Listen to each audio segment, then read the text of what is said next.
Friday, June 6th marks the 70th anniversary of D-Day, a crucial and necessary turning point in history that came at an enormous price. According to the National D-Day Memorial, 2,499 Americans were lost on Invasion Day. We honor their memory and of those who have since passed on, and we celebrate the lives of D-Day veterans still with a portion of the story of an American community where the events of June 6, 1944 still serve as an immense source of pride and remembrance.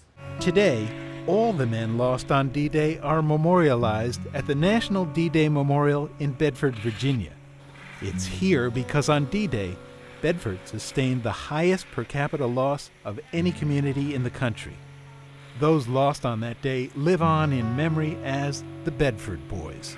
There were 35 Bedford boys who served in Company A of the 116th Infantry Regiment of the 29th Division. They would be the first unit to go in on D-Day, 6:30 a.m. And out of those 35 Bedford boys, 19 were killed within about the first 15 minutes of the invasion. This was a tiny community in 1944. Everyone knew one another. You went to school together, you went to church together. My father was treasurer there, so we always went to church. Lucille Hoback Bogus was 15 when the terrible news arrived.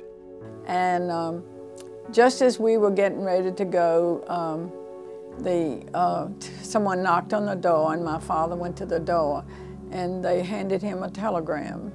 All over town, similar telegrams started pouring in. On Monday, we got the second telegram informing us that my brother, Raymond Hoback, was missing in action. If further details or other information are received, you will be promptly notified. Lucille and her family would later learn that Raymond had also been killed on D-Day.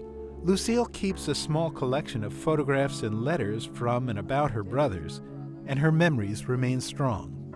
Eventually, a Bible would arrive at the Hoback home, and that Bible had been picked up by a soldier who was walking the beach. Today that Bible is with Lucille, along with a letter from the soldier who sent it.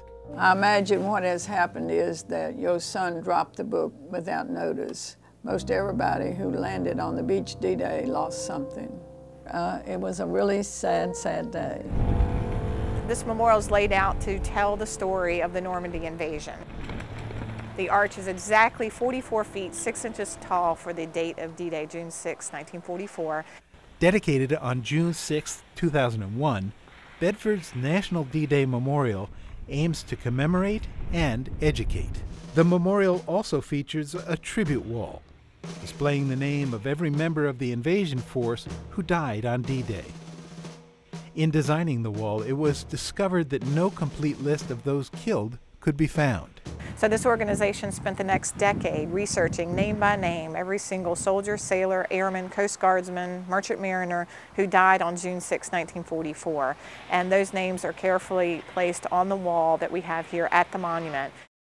Hundreds of D-Day survivors have been invited to visit Bedford and the memorial to their heroism on June 6, 2014. With most of them 90 or above, it's likely to be the final major gathering of America's D-Day survivors. See the entire D-Day story at the VA YouTube address on the screen.